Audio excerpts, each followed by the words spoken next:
to apply Fox-Gunning readability test is we need to count the words that are there in this abstract. There are 3 sentences, and when we do the word count, we find that there are 59 words that are used in this abstract. And when it comes to number of sentences that we have already marked, there are 3. Now these two informations, word count and number of sentences, they are important because we will get the average sentence length, that is known as ASL. So it's an act of simple division. So once we perform this activity 59 by 3, then we get the score 19.66.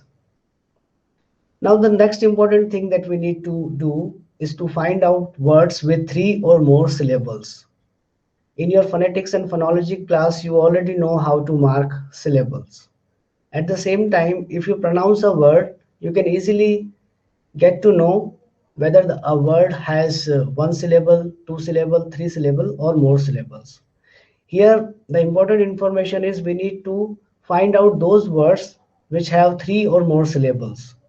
So we have one word, continue. So we have 3 syllables here. Archaic, 3 syllables. Scenario, 4 syllables. Conviction, 3. Sentencing, 3 syllables. Stereotyping, 5 syllables. Patriarchal, 4 syllables. Structures, criminal, increasingly. Sentencing, 3 syllables. Unregulated, fine, 4 syllables. Prejudices. So likewise, we have discovered that there are 13 words with 3 or more syllables. So we have written the number 13 here. Now, another information or another mathematical division that we need to make for percentage hard words. And as we know that simple words are generally monosyllabic or bisyllabic, and difficult words or hard words are trisyllabic or more than trisyllabic. So again, we do this mathematics 13 upon 59 and we have this score 0.22. Now average sentence length we already have, and now we need to do an addition where ASL plus percent hard word, and the score is 19.88. Now this is a fixed formula that whatever the score you get after this addition, you need to multiply it to 0.4. Now why you need to multiply it to 0.4, there is no answer for that. It is the part of the formula. So you need to do the multiplication, whatever the score you get after ASL plus PHW. Now when we do this multiplication, we find 7.952. And we already know that ideal score for readability is 7 or 8. And we know that 7.9 falls between 7 or 8. So we can say that our abstract is passing the readability score. Now, if you want to save your time and you don't want to engage in this mathematics, then there are various softwares. You can simply type on Google Fox-Gunning readability test, and you can type one paragraph there and you will get the score. So it is not the case that you need to get the score of abstract only, but likewise you can also get a score for your entire paper. So you can type or you can paste one paragraph, two paragraph, and likewise you can get this score. Now this score is important because if you find that my score is less, then you know how to make your score ideal. And the key is in the percentage hard words. So you if there are more percentage hard words, you can make them less. If there are less percentage hard words, you can make them more. And you know what do we mean by percent hard words. So this is how you can not only check, but you can also maintain Fox gunning readability criterion to your entire paper. So this is a very good formula, though it looks like a bit mathematical, but your entire paper must be between 7 or 8. Now the next thing is keywords. Once you write an abstract, then the next thing is you select a keywords. There are certain fallacies related to keywords. Generally, researchers, they think that the words they have used in abstract, they will be the part of keywords. That is not the case. They think that the words they have used in the paper, only they can be the part of keywords. That is also not the case. Then what can be the part of keywords? Yes, certain words that you have used in the abstract, that can become the part of keywords, and certain words that you have used in the paper, main paper, that can also become the part of keywords. But keywords are basically your your searching device. For example, if someone is searching your paper on World Wide Web, www, on Google, then you want that your paper should be searched very fast, very quickly. So you will select those words which are more common, which are more popular, which are more related to, irrespective of the fact whether you have used those words in your abstract or not. So keywords are words or phrases that you feel capture the most important aspect of your paper. So common words, those words which are tip of the tongue,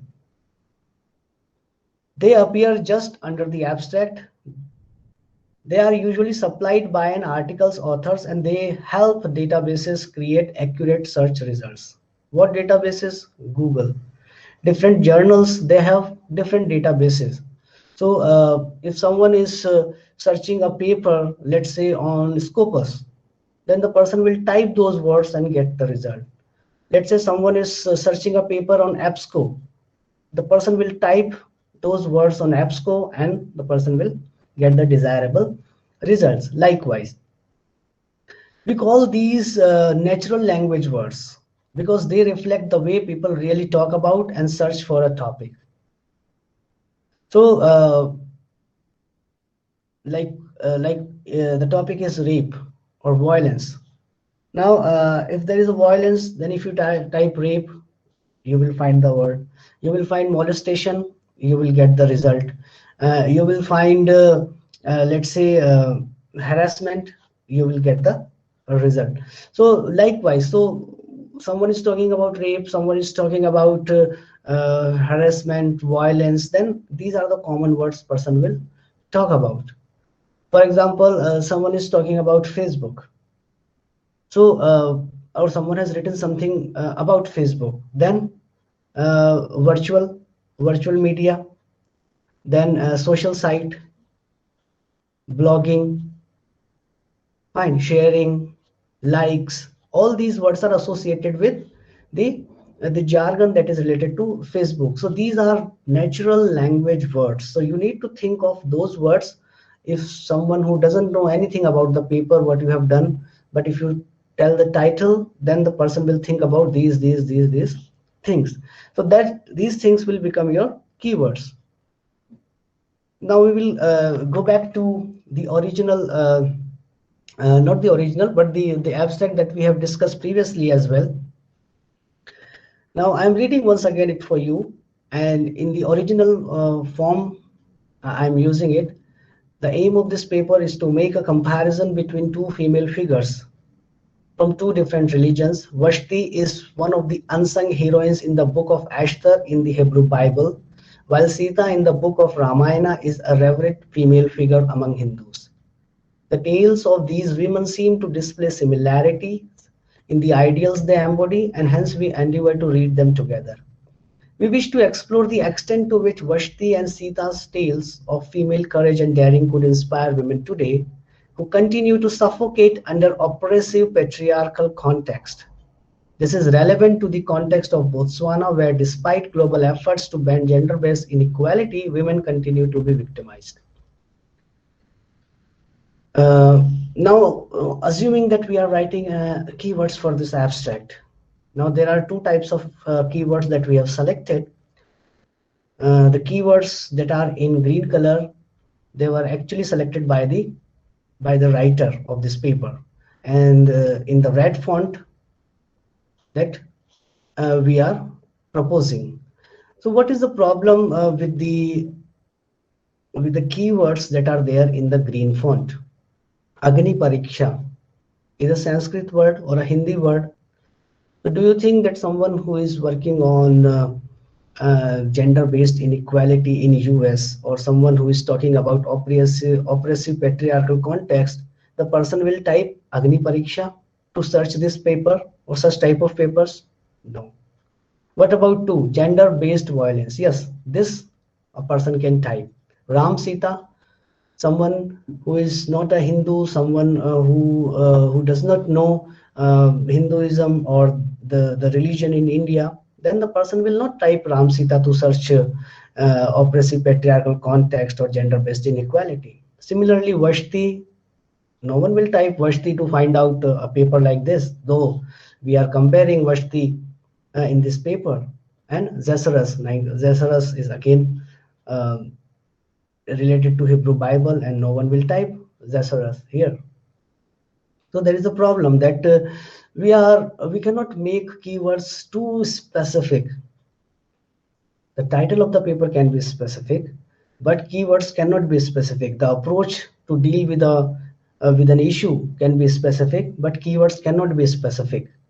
So what can be the possible keywords? Violence. Yes. So when you talk about gender-based inequality, you can think of violence. You think of inequality. You think of patriarchy. You think of oppression. You think of victimization. So you know that these words, starting from 6 to 10, so these 5 keywords, they are actually natural language words, because these words are on the tip of the tongue of any person who thinks about this topic commonsensically. So this is how we need to select keywords, and we know which type of keywords are accurate for this purpose. Now there is one example. If you have written a paper about the benefits of social media for people with anxiety, your keywords line might be as follow. So anxiety, what type of anxiety we are talking about?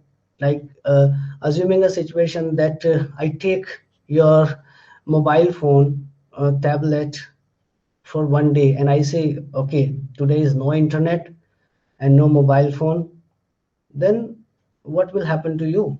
You need to think of, you will become anxious. You do not know what to do, how to pass my time, what to do this in this entire day. So this type of anxiety that is also there, that if mobile phone is not with me, then how will I survive? What will I do? How will I pass my time?